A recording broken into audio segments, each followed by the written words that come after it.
ما كانت خطيرة.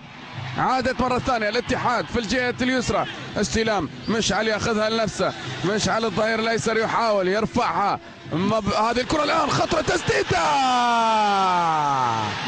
جول جول التعادل للاتحاد الآن،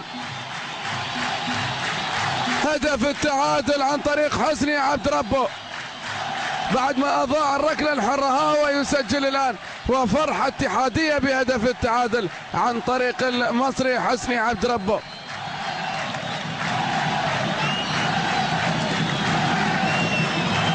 حسني عبد ربه يسجل هدف التعادل من كرة عرضية كانت من مشعل السعيد.